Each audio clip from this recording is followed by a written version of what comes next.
Okay, we are live. Hello, Erica. Hello, Ashlee. So good to see you virtually. Oh, thank you for having me.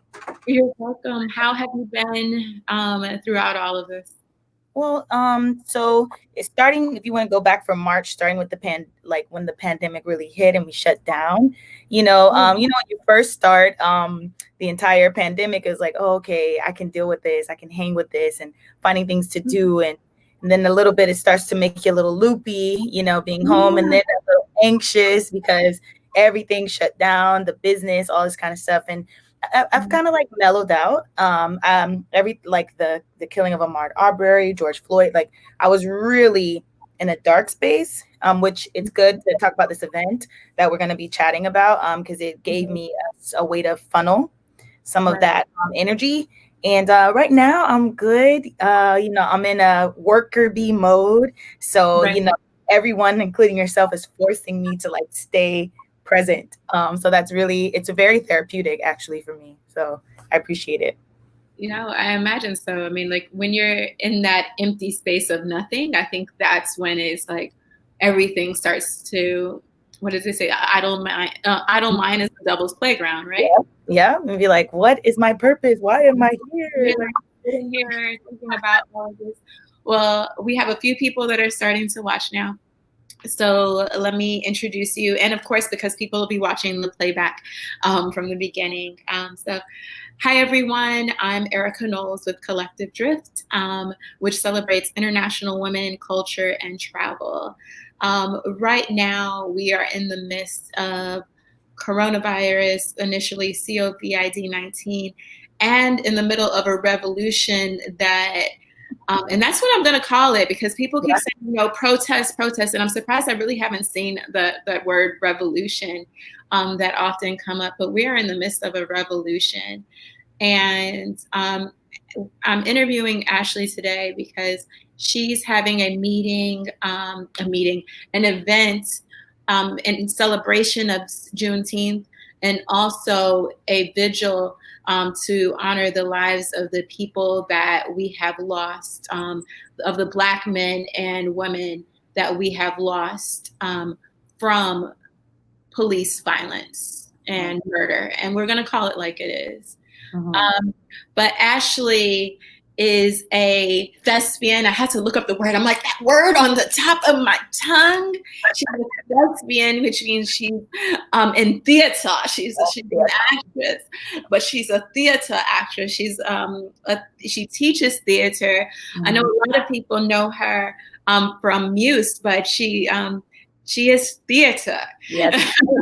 Right. So I have an arts background. Yeah, Um, background. yeah. So I was able to combine like arts, which I went to New World School of the Arts for musical theater. I went to the African Heritage Cultural Arts Center, which is in Liberty City, where I Yeah. got like the basis of my I'm training. from, like, if you grew up in Miami, you didn't really grow up in Miami if you didn't go to the Cultural Arts Center in the summer. If you have kids now, make sure they go to the Cultural Arts Center, especially if you got them in private school and stuff. That's where they learn their Blackness. Yeah, it was like the only cultural arts facility at the time we were growing up, and then the absolutely only one where it was focused on African heritage. So, I was so lucky. I didn't realize how lucky I was until growing up and like, interacting with people who really didn't know the culture. I'm like, wow, like, it gave me such a surety and a grounding of who I am just by knowing the Ozzie Davis and the Lena Horns, you just know these people because you watch the movies at the center, or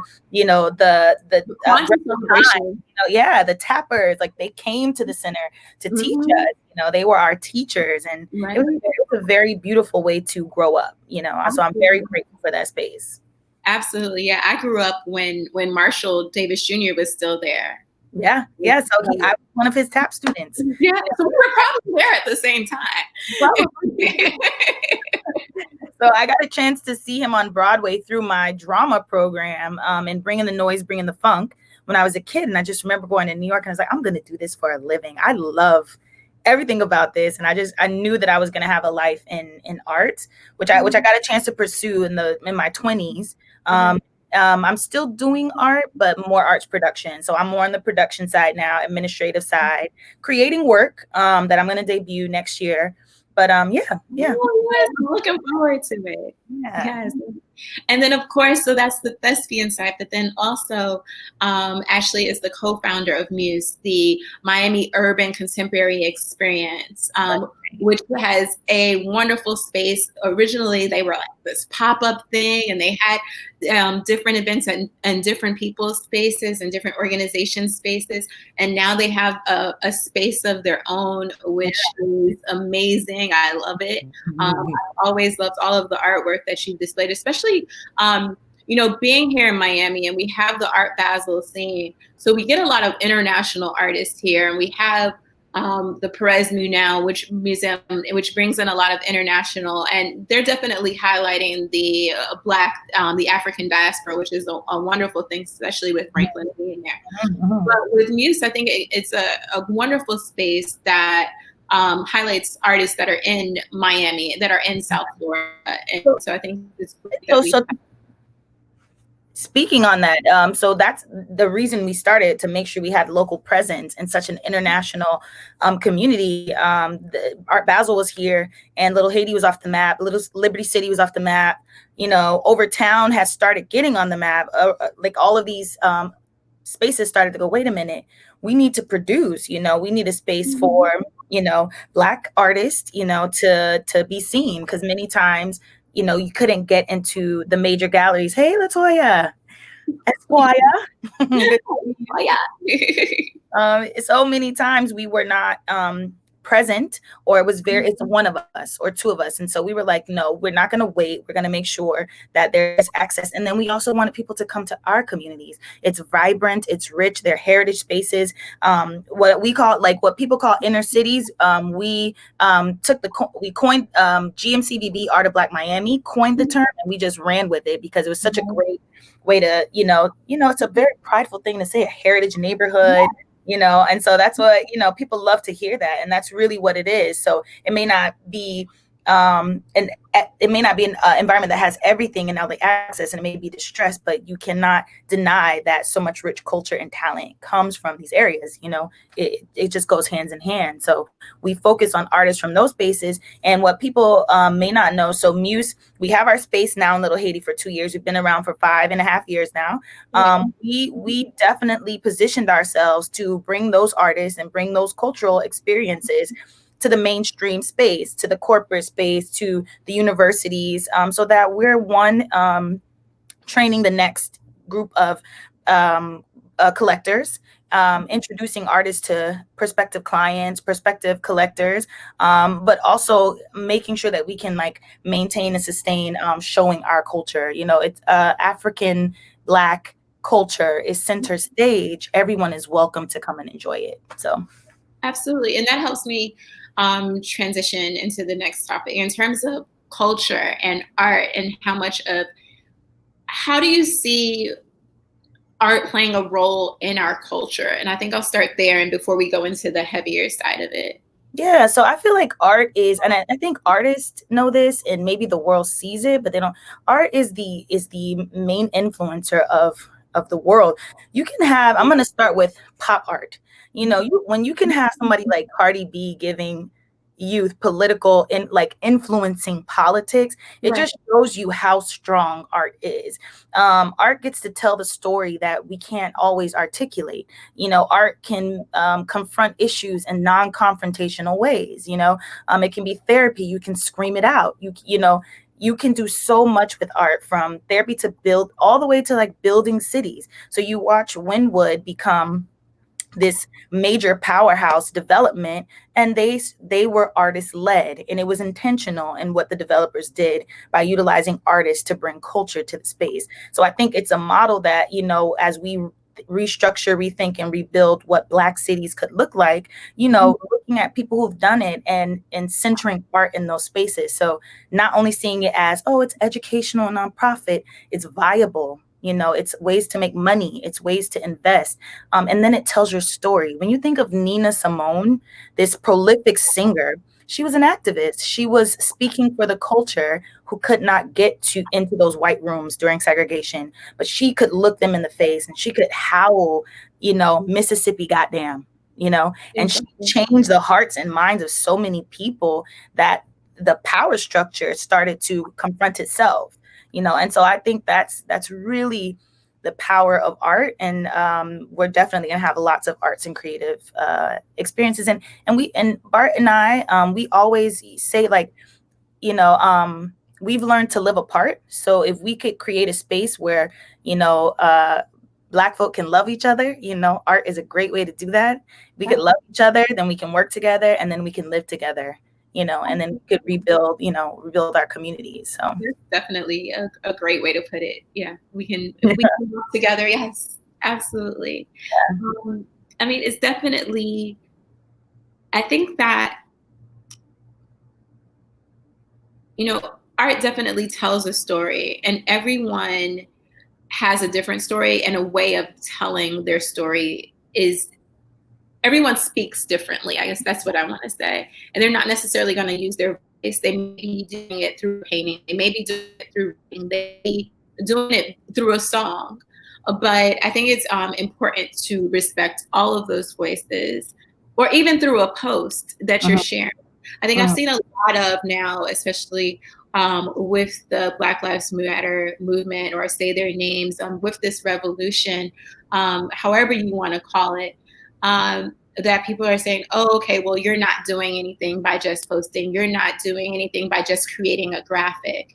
And I really, I don't like that, because people have to realize that, everyone has a different way of using their art, their work, their voice. Yeah.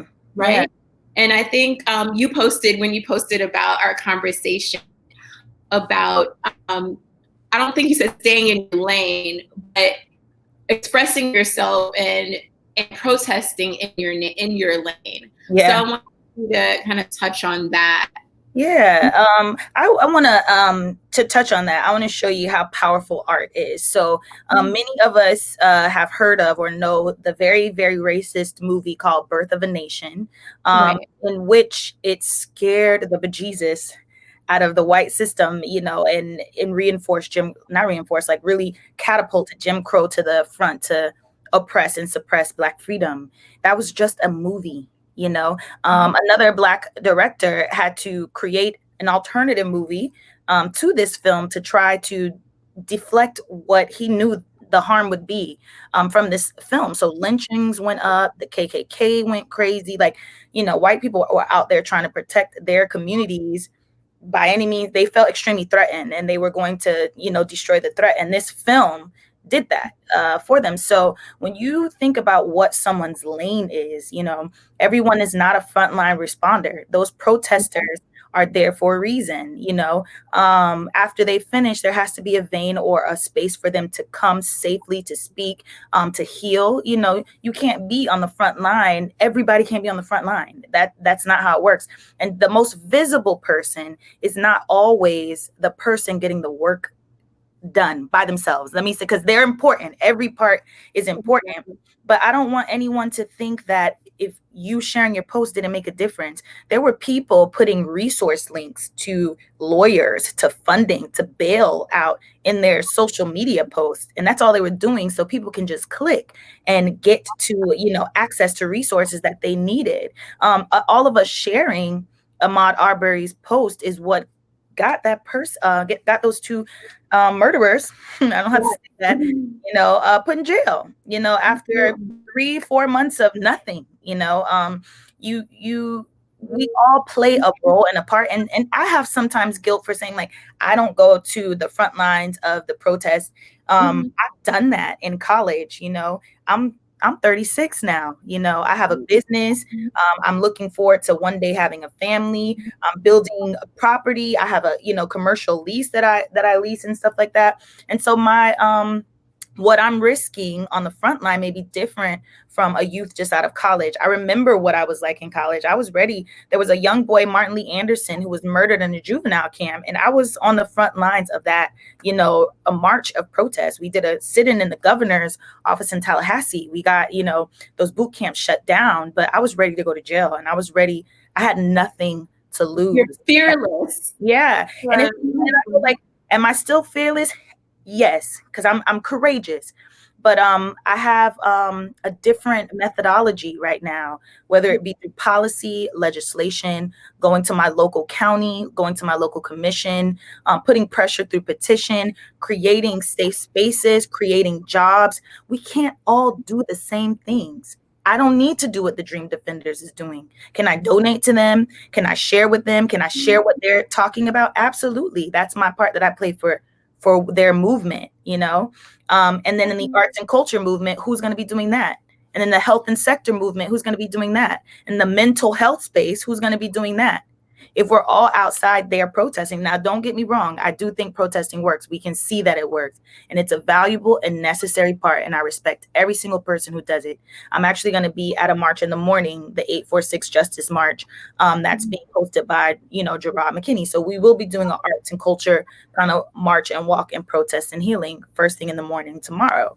So all those parts matter, but the part you play, whoever you are, is just as important as the one that you see trending on Instagram. Absolutely, because the part that you play is making the space for those people to protest, right? Mm-hmm. Like you said, if you're a mental health care worker, like I have a friend who's in mental health, she can't be out there protest. How's she going to take care of someone else if she's out there battling as well? Mm-hmm. I mean, they're already having to deal with, mental health care workers already need mental health care workers because they need their own therapists because of everything already processed. Now then layer on, I'm all of a sudden looking at other parts, I hear that. But all of a sudden then layer on that you're also going to go to a protest, or if you're at a protest and that ends up being violent, you're not going to, as a more mature adult, not a 20-year-old, then you won't have those funds to donate to the cause that's behind it. Like the ACLU, the NAACP, like the people that are funding lawyers, those organizations need money, just like they need money. They need people that are not going to necessarily protest, but they're going to be working. But then also, more importantly, part of the conversation that we're talking about is the art. It inspires people. Mm-hmm. Mm-hmm. I think I even saw, initially that Black Lives Matter movement said something against the mayor of DC actually doing the painting of Black Lives Matter in the street. Really? I didn't know that. But I mean, I can understand, I can sympathize with any lashback. So it actually brings up what I was going to say, because I think maybe the reason we hear protesters, exactly, every soldier isn't on the field. Every soldier is not on the field. That what happens is maybe the protesters feel pariahed in a sense. And so they lash back out like, well, what are you doing? What are you, I'm putting my life on the line. What are you doing?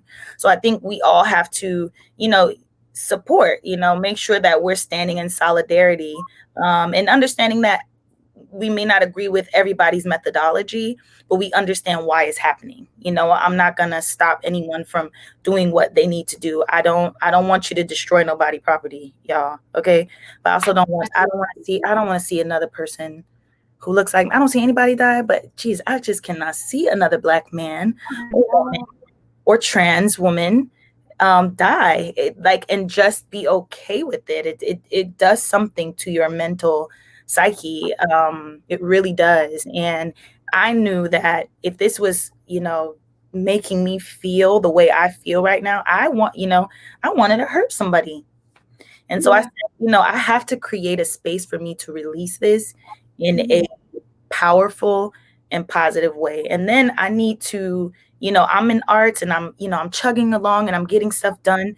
But it really made me look at what part of the social justice movement am I contributing to, and am I being intentional? Am I Right. being a bridge with those other organizations to help get their word out or to support their word? Am I on? And I've told myself tunnel vision. Go straight for what you need to, because it's a lot of work when you run a business. It's But if this made me pause and say, you know what? How do I connect humanity, or our community, in a way that all parts are functioning together? It's dispersed, it's dismembered, and it's siloed right now. And so power is not there. So I definitely stopped. And this vigil that we're doing tomorrow from 7 to yeah. 11 is Please tell me responsive. more about that. Definitely. And you're talking about creating a space for healing, and that is what you're creating, the space that you're creating for everyone tomorrow. So tell us what will happen, what you expect the results of it to be. Why should people be attending? Yeah, so it's a vigil for all of the bodies, the violence against Black bodies through systemic racism and police brutality. We are definitely targeted for crimes. We just saw Rashad, another, Yeah, I was gonna say, even yeah, since you've done the flyers, Rashad Brooks, it's even just, since you've done the flyers, additional lives we've lost. it's senseless. I can't make sense of it. So we bought, actually, I pulled one out here. We got black candles. I know people usually do an honoring through white candles, but I'm trying to deconstruct systemic racism. And so I'm like, well, why does black have to be bad? Because somebody, system said so. So we're honoring Black bodies through a vigil. So we'll have black candles there available for people to participate in the vigil. We'll have some healing spaces as well. So it's a very what is that? A 360 kind of event. So it's a well-rounded event. It starts with some music. There's an exhibition called No More Blues that's going to be installed by Sandino Time. He's an amazing photographer, has been made very famous through lifestyle events, lifestyle photography. He's also a social activist as well. So he's married those two, photography and social activism. So he has his collection that's going to be on display at the Muse gallery tomorrow. He's also doing an interactive installation inside one of the rooms where he'll be capturing faces that are hearing trauma. So there's a space for people to actually, if they're okay with it and decide to listen to audio of these things that we've seen, while he captures what image comes up, on the face. So, he would be really powerful. He wants people to understand when I'm watching on social media what's happening to me, so he wants to capture those faces of people. We have a meditation area. We have some movement as well. We have some writing therapy that's happening at stations. And our campus is 13,000 square feet. It's an indoor outdoor space that we have enough social distancing space. And at the same time, we said, okay, we want to heal, and release. We have performers. I'm going to actually perform tomorrow for people who have never seen me perform in Miami. So my sister's in town. Her name's Nadira. She'll be singing and performing. We'll be doing a performance together. And then there's going to be King Hoodie. We have, I have a list of them. I'll put it up a little bit later. We have some amazing performers that are going to be out as well tomorrow. And then we have talks. So it's like we've created a space for intellectual healing, artistic expression, and creative voice. So we'll be having a conversation about food, so it's like we can't look at just police violence. Our communities, our most vulnerable population have been left alone. Affluent Blacks have moved out of the neighborhood. They want nice things too, so what's left in a Black neighborhood is nothing. It's nothing. And we try to rebuild it, but gentrification is like, these property rates are low. Y'all can't build it faster than us. We just gonna come over here and take over. It's nothing here. What are we going to do? So the conversation becomes, how do we build power? And it has to be through vibrant communities. It has to be through food reform. So we have someone talking about food. It has to be through health. We have someone out who's going to be out talking about Black maternal health. And the conversations are very short with questions from the community. So it's very much like a charrette, so that it becomes this round table with this expert. so that we can create some calls to action for our community, and also connect people to resources that they want to get involved in. We actually have Akoma Healing Arts coming out. So this is an international show about travel. She's going to be there talking about repatriation to Ghana. Like, Ghana has a program for victims of the slave trade. Yeah, so you can get access to land. They're actually in a partnership right now with a developer there, Black developer, Black American, from the States, who's looking to develop a 50-acre community as a bridge to Ghana to North America, and so they're going to be having that conversation. She does a trip, so I'm going to be taking the trip in 2021. Oh, nice. Ghana. Yeah, it's a 10-day trip, and not only do you get to see all the Black-owned businesses there, not all, but some of the Black-owned businesses there. That means every business. Yeah, not every, because it's colonized, right. But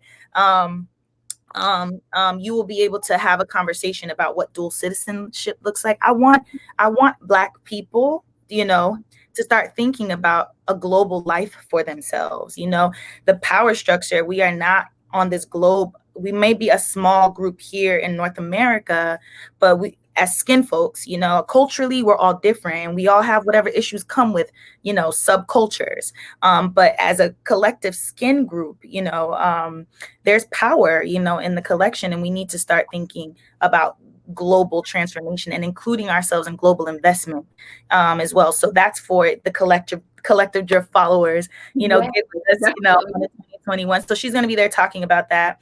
And then, we'll have the vigil happen, and then we're going to end with some African drum circle, baby. We're going, it's the TIT drum circle.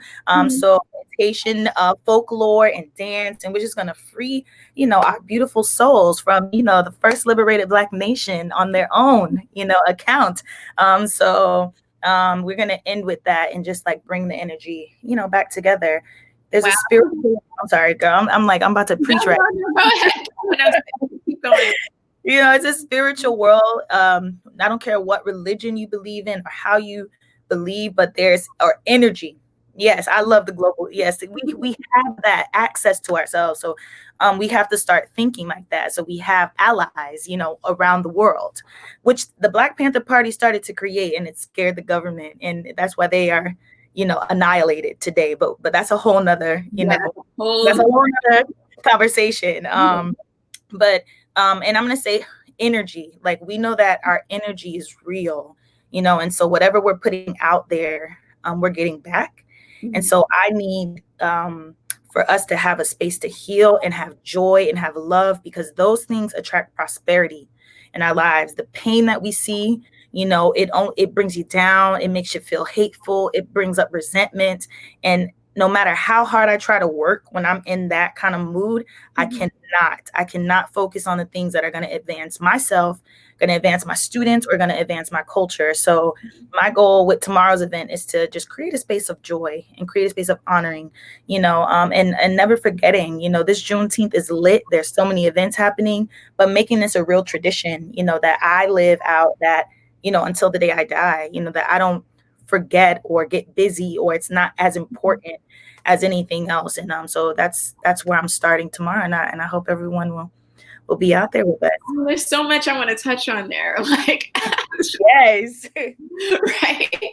One, with the healing, I think that's the important part, and the celebration. Juneteenth is a celebration. It's the celebration of our freedom from being in the system, in the institution of slavery. So I love that you're having a celebration and a space to reflect in that. But with the healing, I think it's very important that we, as people of African descent and as African Americans and people that are living even people that are Black from other parts of the world, but that they are now implanted into our American Blackness, because they might not have experienced that where they're from, right, because they may have been in a more homogenous place.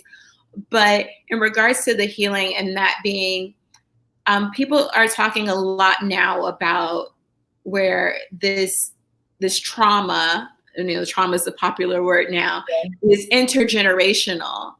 And so if we don't do this healing now, then our children are going to be living with those same effects from the trauma because of how it's affected our genes, and now it's going to affect their chromosomes and who they are as a people. So it's very important that this healing process is done. I mean, it's simple as people know that stress induces cortisol, which causes tumors and all these different types of things. So understand is causing damage to your gene, how you're passing that on to another generation of human beings. So we're still dealing with all of this trauma from that our ancestors dealt with if we're not healing it. Absolutely. And so what I want to say is I want to shout out the entire American society. You know, I call them the Wi-Fi generation. I know they're still Gen X. You know, these are the kids who've grown up on hip hop, who've grown up with Black friends in their, you know, in their class, dating Black people. Like they've been integrated into the society, really standing up, because I feel like the first way to heal trauma is to acknowledge what the issue is and what the challenge is. Even the corporations. At first I was like, now y'all want to, you know, I was like, now y'all want to.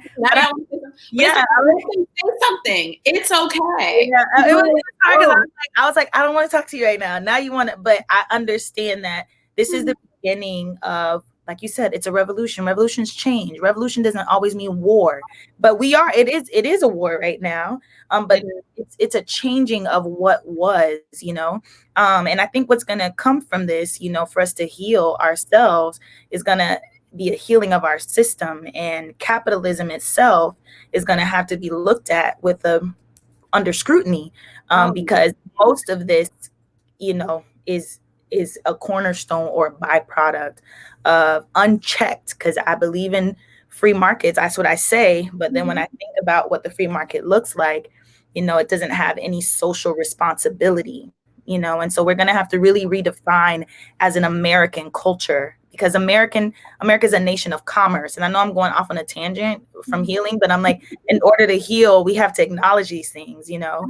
It's not just police violence. It's not just, you know, all of this stuff is going to have to be addressed, and it's going to be very hard, and it's going to be very absolutely. I mean, you look at, it's definitely a part of commerce, and healing is a part of that. I mean, you look at Aunt Jemima, like that's the big conversation now. Like they're finally changing the name and the character that's on Aunt Jemima. I mean, that's what people talk when they're talking about microaggressions. And it's so funny because I've come to accept Aunt Jemima and Uncle Ben. I've come to accept them. Right. But imagine like you've accepted that. Yeah, I'm like, oh yeah, that is something kind of derogatory. But this is what I'll say to this, because I think in history and art and things like that, we find everybody needs to go out and buy them a bottle of Aunt Jemima syrup and the Aunt Jemima mix, and put it, like, start collecting these things. Yes. Right. That's a good point. That bottle of Aunt Jemima is going to be worth $200 for your child. Art and history, when you know you on the other side of 76, that's going to mean something to your family. It's history, you know. And so I feel like we have to tell the truth about the systems, and I feel like if we allow America to erase these truths by saying, oh, we're canceling Aunt Jemima, we're canceling Uncle Ben, and it will be it will only take 25 years for kids to forget. Oh yeah. If the system doesn't change, they will think that racism doesn't exist, and they will think that these inequities and this inequalities are here because people are just lazy, because people didn't try hard enough. So we have to make sure that not only is Aunt Jemima getting canceled, but the policies of redlining a community and not allowing them to participate in home ownership is fixed. It has to be dismantled. It needs to be repaired. Reparations have to be put in place for those things to happen. So these are some of the conversations that are going to start tomorrow. And then everyone will be able to go to wherever those resources are, because we're arts and culture. So when I talk about staying in our lane, and we're acting as a bridge to those, you want self-defense, you know, you want to learn about your Second Amendment, we have somebody for that. You want to go really learn what it's like to shoot a gun. I used to be so anti-gun. I used to be this way. And then I said, you know what, every Black American who can register for a firearm, even if you never intend to use it, you need to learn how to use it so you're safe with it. You know, gun safety. And then you put people on notice that you understand that you as a citizen have a right to defend your country from the tyranny of government. You have a right to it, and a right to bear arms is written in there for that reason. So we need to participate as citizens in all of our rights, including that one. So we'll have I'm not teaching self-defense, but we have someone you can sign up with. I'm going to be learning from that person. You can sign up with them and you can get busy, I wish we could get some control over these gun laws now. I wonder if that could be a next part of the movement. I feel like there was a point where sex education was not taught in schools. And then there are statistics that show when sex education was taught in schools, there was a negative correlation. So STDs, pregnancies, it went down as more people became more aware of like their sexual rights or ways to protect themselves. And I think, it's going to be very hard to change the gun laws, especially right now. And NRA has a huge lobbyist. So what can we do? We need to educate ourselves on what is a gun, Right. And, a colleague of mine, has a real theory that guns are being dropped in the neighborhoods, because she works for the public defender's office. And she's like, these kids are killing them. How are these kids? They're 16, 17. It's not grown people that are, murdering themselves or robbing at gunpoint and stuff. It's teenagers who haven't, poor teenagers, who haven't completely and mentally developed all the way. So we got to get them younger. We have to create safer environments for them. We have to control our schools and education, exactly who's getting paid by these free regulations, and then how are they dropping into our communities so easily, so easily. So there's so much work to be done. And absolutely. Everyone from Miami knows, the history of Overtown with 95 going past it, and now cops not being there, and then cocaine being dropped in. Oh, come on. So, yeah.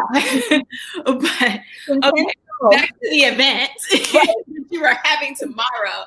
As a quick recap, okay, you mentioned a candle vigil. You're going to have Black candles as a vigil in response to the murder of the Black people, men, women, transgendered, non-binary individuals that have been murdered by police officers over this past few months, and even more since.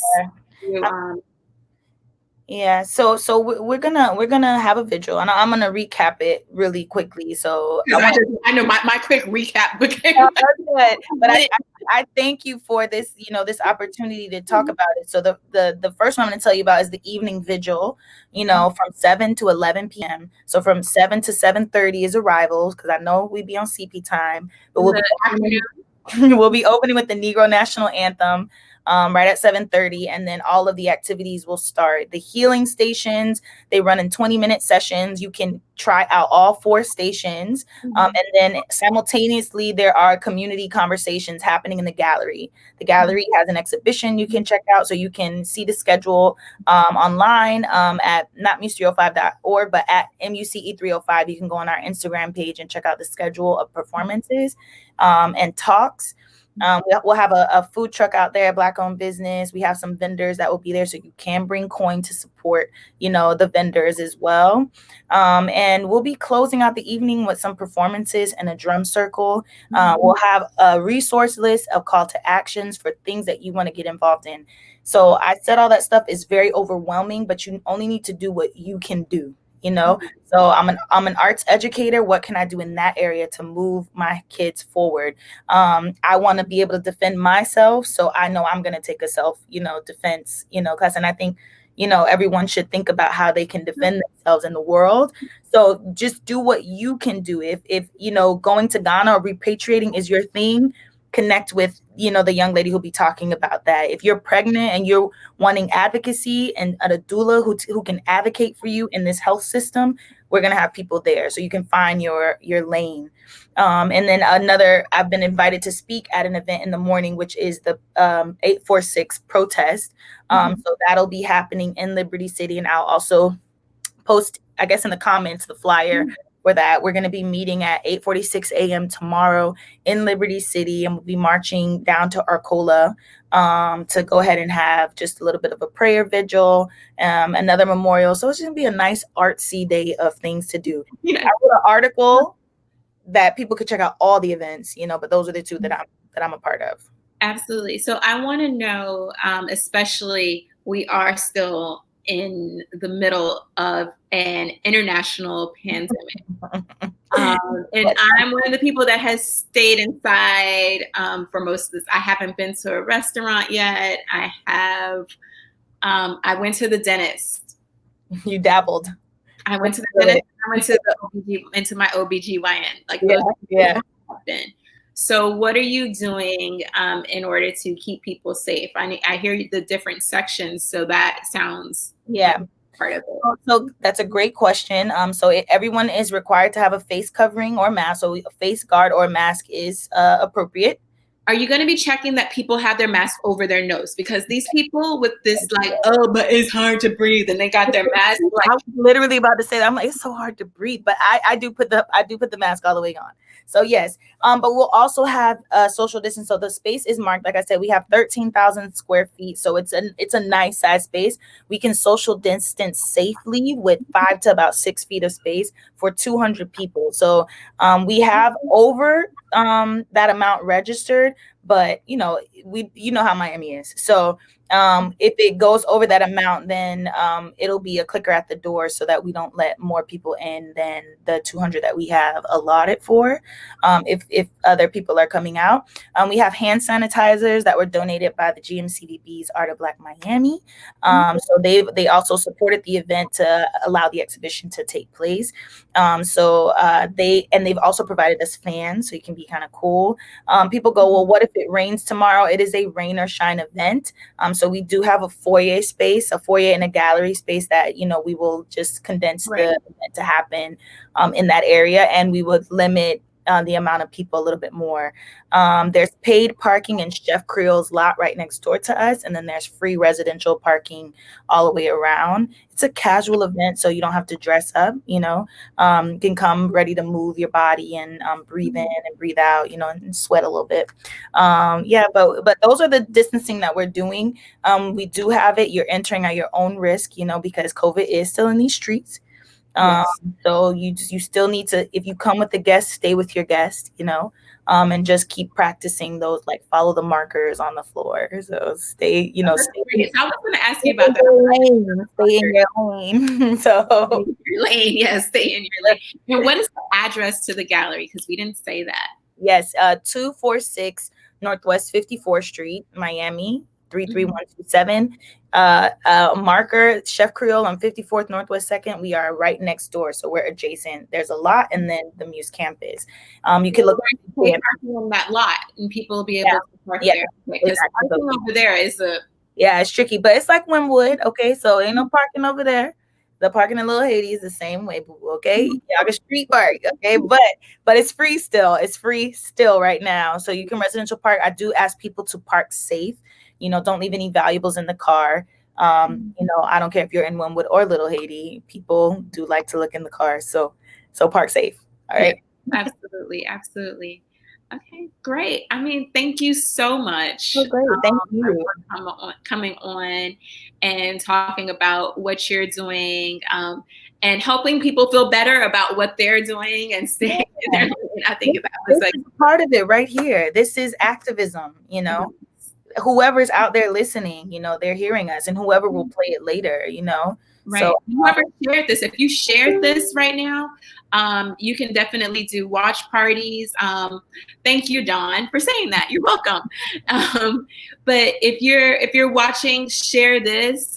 That's part of your activism as well. So that people are able to hear the messages that Ashlee has brought to us today, and so that they're able to participate in Muse's event tomorrow. That's Muse 305 on Instagram, correct? That's right, MUCE 305. So, what I was going to say, you asked me a question about streaming. So we are working with a company to have it stream live. If you're following us on Instagram, we'll have that link there. So we're still working to confirm it. So I would love for you guys to be able, if you can't make it, I want you to come out. But if you can't make it out, to log on to our live, and we'll be sharing some of the stuff there as well. Thank you, Latoya. Latoya. Thanks, Howard. Great. And and just we have to do your interview, your collective drift interview again. We'll do that. We'll do it in the office. So time. Thank you for creating this space. I love what you're building, and keep going. This is a needed space, and I'm excited to see it blossom. And I'm really appreciative and honored that you share your platform with me today. Oh no, thank you. I'm glad that you created something that could be shared here. I'm glad you're doing what you're doing. Thank you. Thank you.